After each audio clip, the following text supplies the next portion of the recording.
On vous l'a jamais dit? Aïe. Ce tournage, lui aussi un peu délocalisé, donc Calcutta, 44 jours de tournage, c'est ça? Tournage, oui, mais on a passé plus de temps là-bas parce qu'Ali il est arrivé en repérage avant. Mais voilà, un beau souvenir. Et 12 jours en France, 12 ou 13 jours à Lincel.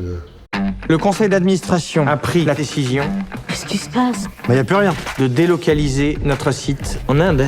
En Inde? Et pour le salaire, vous serez payé double. Double? On parle quoi? L'Inde, c'est vraiment l'un des grands pays du cinéma. On le sent quand on y est. Quand même, oui. Déjà, l'accueil de Monsieur et Madame Tout-le-Monde, exceptionnel. Et après, sur le plateau, j'ai rarement vu un professionnalisme comme ça. Déjà, ils ont le même professionnalisme que nous par rapport à la technicité et au savoir-faire du métier. Mais en plus, ils ont le savoir-faire artisanal qui nous s'est perdu un tout petit peu. Eux, vous avez toujours un peintre, un calligraphe, un menuisier qui traîne. Par exemple, si on était dans une usine, il fallait marquer exit, sortie de secours. Le mec il est venu avec son pinceau, comme ça, il s'est posé, il nous a sorti des lettres. Super bien, alors qu'en France, notre on aurait pris un pochoir depuis une bombe. Mais là, c'était canon. Je te présente Ravi, Capi, Gautama. Attends, je vais jamais me souvenir de tous les prénoms. Sarkozy, Monsieur le Président, Grand Corps Malade, Cyril, Hanouna, mes petites beautés. Tous les deux, vous êtes fans de Bollywood au départ? Gamin, envoyait des films de tous les côtés. Cassettes, des films indiens qui duraient 3 heures. Et après, on a été fan de Devdas, et après des Guild, Slumdog Millionnaire, ou Lion. On a super été touchés par et cet univers-là, et ça nous a envie d'aller là-bas pour tourner. Avec mon salaire, on va vivre une vie de roi. On dirait Gandhi. Non, on dirait l'imam de la mosquée de Drancy. Vous avez modifié le scénario une fois là-bas? Totalement. Ouais. C'est la scène du cinéma qui n'était pas écrite. On l'a rajoutée, on voulait rajouter une scène du métro, parce que le métro est magnifique. On voulait y faire une scène où on joue dans la rue, au hockey-ball ou au cricket. Donc on a voulu faire beaucoup de modifications. Après on a été pris par le temps, mais exactement. Après quand Redon a écrit le scénario, il y a des choses qu'on fantasme un petit peu sur l'Inde. Mais quand on arrive là-bas, la réalité dépasse la fiction. Mais du coup il y a des petits ajustements qui sont faits sur le scénar.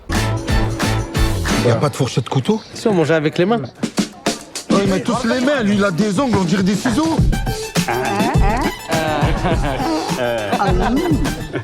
C'est piquant. La scène de la Holi, la bataille de couleurs, elle était programmée celle-là? Le lendemain d'Oli, ouais, c'était programmé. Et on a eu la chance du calendrier que ça se passait exactement au moment où on tournait. Du coup, la veille, on a vu la fête dans la ville. On n'avait pas le droit d'y participer parce que comme ils avaient des pigments qui étaient indélébiles, parce que c'était des pigments qu'ils utilisaient dans les usines pour le textile, ça coûte moins cher. Tu auras une gilet de rouge ou de bleu, tu te transformes en schtroumpf. Pendant 1 mois et demi, ça partait pas. Et c'était sympa de voir des petits vieux le lendemain qui étaient tous décolorés avec des crêtes bleues, rouges, scotch. Et nous, on a refait cette scène-là, on a bloqué carrément un quartier avec 5-6 immeubles. On a bloqué 3-4 rues. On s'est posé là avec des marchands ambulants qui, la veille, vendaient des sirops, des glaces, des cacahuètes, des masques à Oli. On a mis des stands de pigments. Nous, on avait des pigments organiques, naturels, bio, qui n'étaient pas nocifs pour la peau. Et on a recréé cette fête-là. Et tous les participants de cette fête, donc il y a eu beaucoup de figurants, ils ont revécu la fête une deuxième fois. Ils étaient hallucinés parce que, du coup, on a eu le privilège de vivre cette fête-là en huis clos entre nous et de façon safe, entre guillemets. Lui, il est là, c'est parce que c'est la sécurité. C'est la sécurité, lui? Ah ben, je me sens en sécurité avec Stevie Wonder. Raymond, votre personnage est un personnage comique par excellence, c'est-à-dire un peu antipathique au départ, et puis petit à petit on l'aime quoi. Personnage, ouais, exactement, on le déteste et après on l'aime. Hein. Mais je sais qu'Ali, on est beaucoup fan des films de Louis de Funès où on adore aimer la personne qui est détestable au départ et ça fait partie de l'évolution du personnage. En fait, on comprend quelqu'un, c'est-à-dire que cette personne est détestable.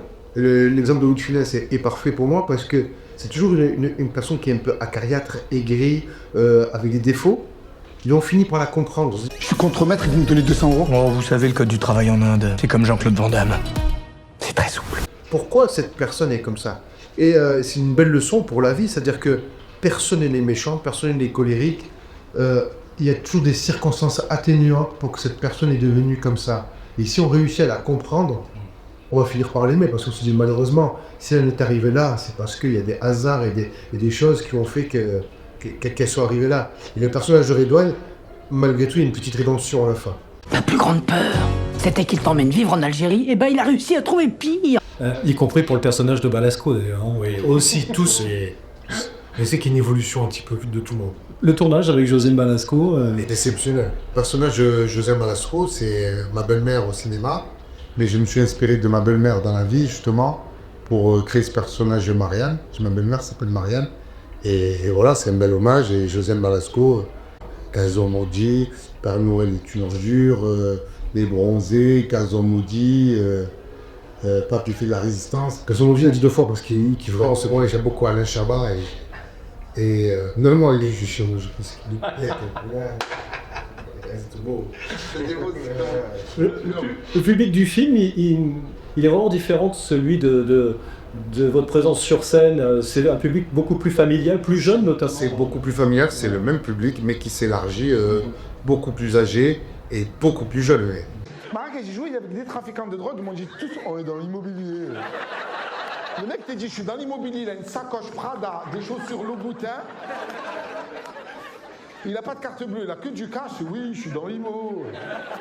Mon spectacle, c'est interdit au moins de 21 ans. Il faut être adulte pour venir me voir, ne serait-ce que pour les références. Et des fois, on tape en dessous de la ceinture, des fois, on tape derrière la tête. Et c'est pas fait, les jeunes ils vont s'ennuyer.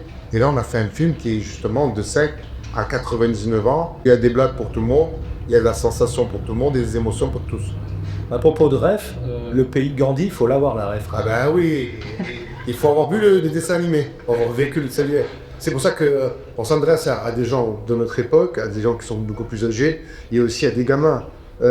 Vraiment, pour reparler de Louis de Funès, qui nous a marqué pendant notre enfance, c'était des comédies qui vraiment réunissaient la famille et les familles. C'est-à-dire que nous, on est français, mais d'origine étrangère. Mes parents, mes grands-parents s'éclataient sur Louis de Funès.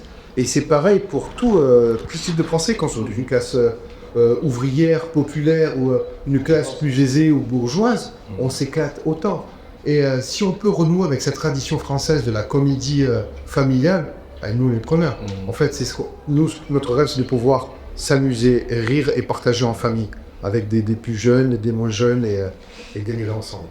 Il a peut-être gagné la bataille, mais pas la guerre. On va lui sortir la plus grosse spécialité française. La baguette? La crève. Une comédie réussie, ça sera ma dernière question, c'est une comédie qui a un fond sombre quelque part, là, délocalisation. Toujours un petit fond social, un petit message sans être pour autant militant, mais qui fait gamberger, qui fait réfléchir, de l'émotion. On aime bien aussi les comédies italiennes où on veut passer du rire aux larmes en un clin d'œil. Ça, c'est très important pour nous, qu'il y ait de l'émotion là-dedans et qui soit fondamentalement humaine. On va faire le buzz. On fait un film pour les gens, pour les familles, pour tout le monde. Et on s'est rendu compte que la salle, il y avait tout le monde, toute la France, venez voir le film. Si on peut rire ensemble, on peut vivre ensemble. Donc c'est un peu le leitmotiv du film. Et le mot de la fin, merci. Exactement. Merci beaucoup. Merci.